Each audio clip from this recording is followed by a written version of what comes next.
पिछले वीडियो में हमने लोकतंत्र की विशेषताओं के बारे में पढ़ा था कि लोकतंत्र की विशेषता में पढ़ा था निर्वाचित नेता ही फैसला लेते हैं। उनके उदाहरण भी दिए थे, पाकिस्तान का, चीन का। दूसरा, स्वतंत्र और निष्पक्ष मुकाबला। और तीसरा, एक वोट एक मूल्य। और चौथा, कानून का राज और अधिकारों का आदर। ये हमने 4 विशेषताओं के बारे में पिछले वीडियो में हमने पढ़ा था।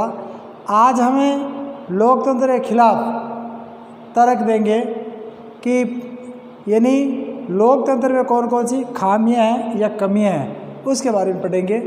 इस चर्चा में लोकतंत्र के खिलाफ वे अधिकांश तर्क सामने आ गए हैं जिन्हें हम आम तौर पर सुनते हैं, या ये तर्क कुछ इस प्रकार होते हैं। यानी आज हम लोकतंत्र के खिलाफ अधिकांश लोग उनके खिलाफ जो तर्क देते हैं, या हम सुनते हैं या हमें खुद कहते हैं, तो उन तर्कों के बारे में आज हम पढ़ेंगे।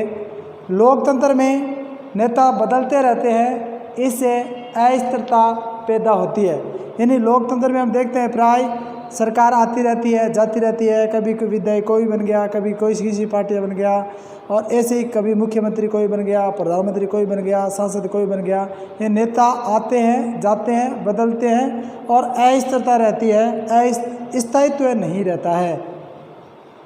तो ये एक तरह की है। दूसरा, लोकतंत्र का मतलब सिर्फ राजनीतिक लड़ाइयाँ और सत्ता का खेल है, या नैतिकता का कोई जगह नहीं होती है। दूसरा, लोकतंत्र में सिर्फ राजनीतिक लड़ाइयाँ आप देखते हैं तो राजनीतिक लड़ाइयाँ रहते हैं, एक दूसरे पार्टी पर आरोप प्रत्यारोप लगाते रहते हैं, और सत्ता का खेल ये इन प्रकार की वो सत्ता प्राप्त कर लेते हैं। वहाँ नैतिकता को भूल जाते हैं, नैतिकता नाम की कोई चीज़ नहीं रहती है। दूसरा तर्क यह है। तीसरा, लोकतांत्रिक व्यवस्था में इतने सारे लोगों से बहस और चर्चा करनी पड़ती है कि हर फैसले में देरी होती है। कोई भी फैसला लेने के लिए समय बहुत लगता है।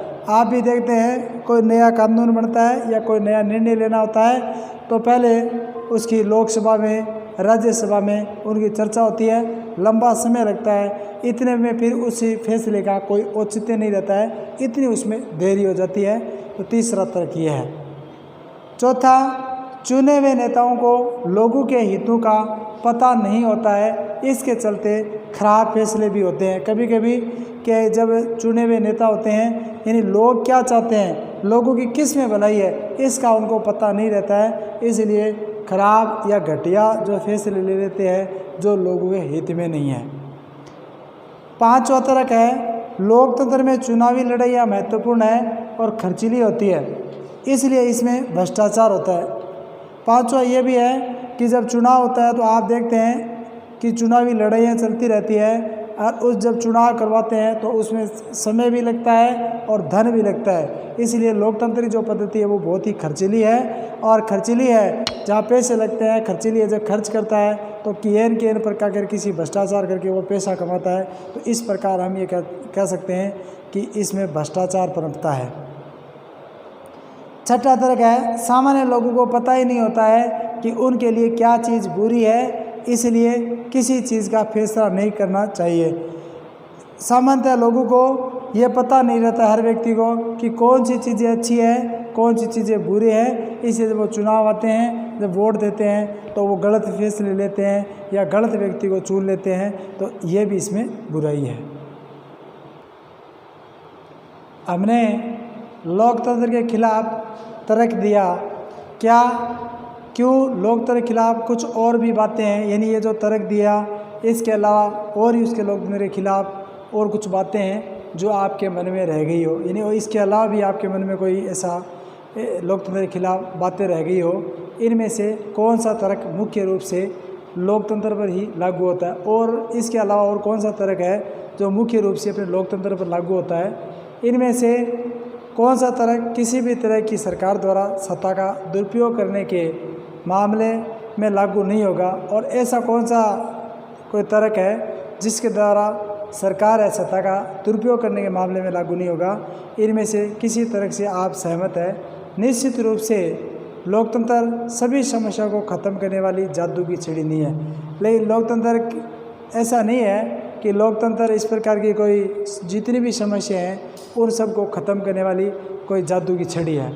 लोकतंत्र ने हमारे देश में या दुनिया के अन्य हिस्सों में भी गरीबी नहीं मिटाई है।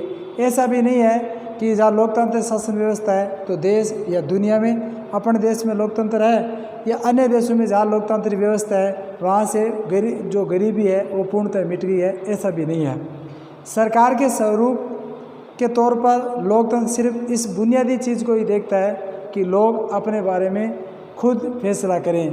सिर्फ बुनियादी आधार पर ही देखता है कि जो लोग हैं लोकतंत्र में वो स्वयं अपना फैसला खुद ही करें। इससे इस बात की भी गारंटी नहीं हो जाती है कि उनके सभी फैसले अच्छे ही होंगे, और न ही इस बात की वो गारंटी देता है कि उनके द्वारा जितने भी निर्णय लिए गए हैं वो सही होंगे। लोग गलतियां भी कर सकते हैं, इसमें लोग गलतियां हैं वो भी कर सकते हैं। इन फैसलों में देरी भी होती है और गलतियां भी होती है। लोकतंत्र में जो फैसले लिए जाते हैं उनमें देरी भी होती है, और इन फैसलों में लोगों की भागीदारी बनाने से भी फैसलों में देरी होती है। क्योंकि जब कोई भी कानून बनता है आप देखते हैं तो पहले वो लोकसभा में पास होता है या राज्यसभा में पास होता है, या कुछ नियम ऐसे पहले राज्यसभा में फिर लोकसभा में पास होते हैं। तो उन सब की सहभागिता, सबको भागीदार बनाना पड़ता है। इस वजह से इन जो फैसले लेते हैं उनमें देरी होती है। ये भी सही है कि लोकतंत्र में जल्दी जल्दी नेतृत्व परिवर्तन होता है। ये भी सही है कि उनका जो नेतृत्व है, नेता है, वो जल्दी जल्दी बदल जाता है। और कई बार बड़े फैसले से सरकार की कार्यकुशलता पर भी इसका बुरा असर पड़ता है। कभी लोकतंत्र में कभी कभी सरकार बड़े फैसले ले लेते हैं जिनके जो परिणाम है वो जिस दिशा में सरकार ने फैसला लिया उस दिशा में काम नहीं कर रहा है, तो सरकार की कार्यकुशलता है उस पर भी उसमें सवाल उठने लग जाते हैं। इन तर्कों से ये लगता है कि हम लोकतंत्र का जो रूप देखते हैं वह सरकार का आदर्श स्वरूप नहीं हो सकता है।